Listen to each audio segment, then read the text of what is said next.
ये वीडियो उन सभी लोगों के लिए बहुत इम्पॉर्टेंट है जो लोग स्पिरिचुअलिटी के रास्ते पर हैं, किसी भी तरीके से हों, जो भी उनका अपना रास्ता हो। मेरी बहुत लोगों से अलग अलग टाइम पर स्पिरिचुअलिटी रिलेटेड डिस्कशन हुए हैं। कुछ लोग अपने पर्सपेक्टिव्स रखना चाह रहे थे, कुछ लोग क्वेश्चंस पूछना चाह रहे थे, बट एक कॉमन चीज़ जो मैंने सभी में देखी, जिससे शायद मैं खुद भी गुजरी हुई हूँ एक टाइम पर, कि हर इंसान ये कहता है मुझे पैसा वैसा नहीं चाहिए, मुझे बस ये चाहिए, मुझे स्पिरिचुअलिटी का ये सब चीज़ चाहिए। ये स्टेटमेंट अगर आप बोलते हैं, प्लीज़ ये स्टेटमेंट बोलना बिल्कुल बंद कर दीजिए। आप जाने अनजाने लक्ष्मी का अपमान कर रहे हैं, और लक्ष्मी अगर रूठ जाती है एक बार तो वापस ईज़िली नहीं आती है।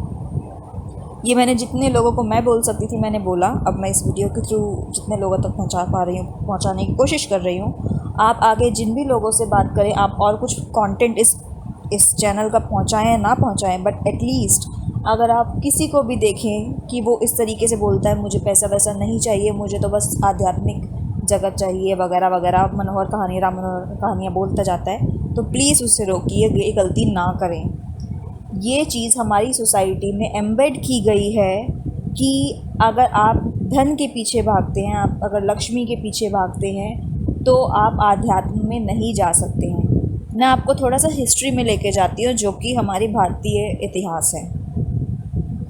देवताओं और असुरों के ने समुद्र मंथन किया था। देवता बड़े हैं या मनुष्य बड़े हैं? पहली बात तो देवता बड़े हैं, ठीक है, उम्र से नहीं, हर लहजे से वो हमसे ज़्यादा ऊपर हैं, स्पिरिचुअलिटी में भी हमसे ऊपर हैं। तो देवताओं और असुरों ने समुद्र मंथन किया था। किस लिए किया था? क्योंकि देवताओं से उन्होंने गलती की थी, जिसके चलते उनकी जो श्री है वो उनसे दूर हो गई थी। उनकी जो लक्ष्मी है, वो लक्ष्मी तो अब यूज़ करते हैं वर्ड, पहले श्री बोला करते थे, श्री जो है वो दूर हो गई थी उनसे, जो भी धन संपदा होती है। जब देवताओं को श्री चाहिए तो आप मनुष्यों को क्यों नहीं चाहिएगी? दूसरा एग्जाम्पल, वशिष्ठ, गुरु वशिष्ठ के बारे में तो सभी ने सुना होगा।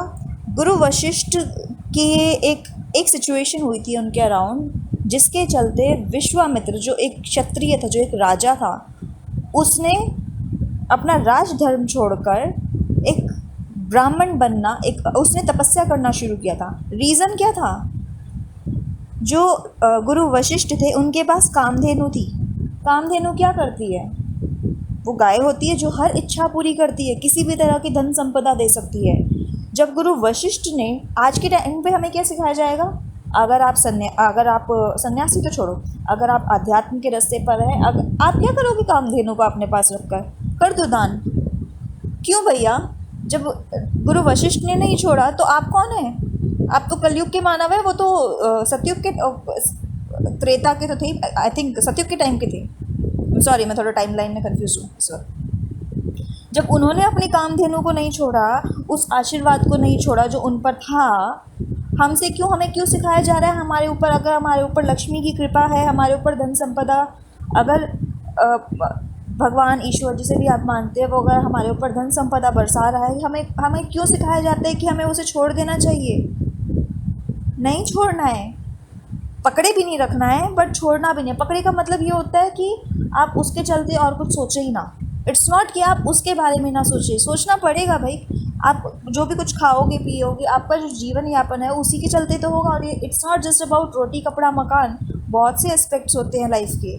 And it's not just wealth जिसको हम बिजनेस के लिए यूज़ करें, आदान प्रदान के लिए यूज़ करें, पैसे के बदले कुछ और मिले हमें, वही चीज़ नहीं। और बहुत श्री का बहुत बहुत बड़ा महत्व है। इनफैक्ट वेदों में तो मोक्ष की मैं बात करूँगी।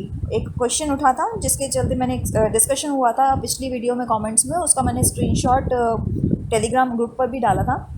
मोक्ष को लेकर भी बहुत गलत धारणाएं बैठी हुई हैं हमारी सोसाइटी में। बट जितना मैंने स्टडी किया है, वेदों में 4 पुरुषार्थ नहीं है, 3 पुरुषार्थ हैं, धर्म, कर्म और अर्थ। डिटेल में हम बाद में डिस्कस करेंगे। बट अर्थ क्या है? अर्थ आप सब जानते हैं ना, धन संपदा is just part of it. Anything that you need to survive in this, not just survive, to live in this world, that is अर्थ। हर एक चीज़, तो आप उस अर्थ का, ये उसको कमाना एक पुरुषार्थ है। तो अगर आपको कोई भी महान से महान गुरु, चाहे उसकी कितनी, चाहे वो आज के टाइम का हो चाहे वो पुराने टाइम का हो, अगर वो कहे आपको कि भाई अर्थ छोड़ दो, श्री छोड़ दो, दान करना अलग बात है, आपको आपकी जो इनकम है जो भी है उसका एक पार्ट आपको दान करना ही होता है, वो अलग पार्ट है। बट आपको ये सिखाता है अगर कोई कि भाई पैसे की कामना मत करो, या फिर क्या करोगे, क्या लेकर आए थे, क्या लेकर जाओगे, ये सब फालतू की बकवास जो शुरू कर दी गई है ना आध्यात्म के नाम पर, गरीब बनाने के लिए देश को। और इंडिया में ही फैलाया जाता है ये सब, बाहर नहीं फैलाया जाता इतना। इंडिया को गरीब करने के लिए इसकी मेंटालिटी के ऊपर अटैक किया गया, क्योंकि इसकी मेंटालिटी इतनी स्ट्रांग थी, इतनी ज़्यादा स्ट्रांग थी, इसको ब्रेक नहीं किया जा सकता था। जिसका पहला काम किया ब्रिटिश ने आके, मुगलों ने भी किया हुआ, पर सबसे बड़ा मेजर काम किया, रोल निभाया ब्रिटिश ने आकर। तो ध्यान रखिए, गलती से भी लक्ष्मी का अपमान मत करिए। जब गुरु वशिष्ठ ने अपनी कहा, अगर कभी कन्फ्यूजन होना, सिंपल 2 एग्जाम्पल्स याद कर लेना, बहुत मेजर एग्जाम्पल्स हैं। जब देवताओं ने अपनी श्री को वापस पाने के लिए समुद्र मंथन किया था, जब गुरु वशिष्ठ ने अपनी कामधेनु को नहीं छोड़ा था, इनफैक्ट अपने एक्शंस के चलते एक एक राजा को ब्रह्म ऋषि बनने के लिए प्रोत्साहित कर दिया था, तो आप क्यों छोड़ रहे हैं? मत छोड़िए, अपमान मत करिए, पुरुषार्थ करिए। पुरुषार्थ सबसे ज़्यादा ज़रूरी है। अगर आप पुरुषार्थ नहीं करेंगे ना, आपको आध्यात्मिक जगत में एंट्री भी नहीं मिलेगी। और मैं ध्यान की अवस्था में पहुंचना चाहते हैं ना, ध्यान की अवस्था में तभी पहुंच सकते हैं जब आप धर्म करें, धर्म का पालन करें। बिना उसके आपको वहाँ एंट्री नहीं मिलेगी। वो अलग ध्यान होता है जिससे और चीज़ें और बहुत से और एस्पेक्ट्स होते हैं, बट जो मैं जिस ध्यान की बात मैंने पिछली वीडियो में की थी, वो ध्यान तभी पाया जा सकता है जब आप धर्म का पालन करें, सारे पुरुषार्थ जो हैं उनका पालन करें। अगर आप उसको नहीं पालन कर रहे हैं तो प्रॉब्लम आएगी। बहुत से एस्पेक्ट्स होते हैं, बट मैं बहुत संक्षेप में बता रही हूँ। ये अपमान मत कीजिएगा, ठीक है?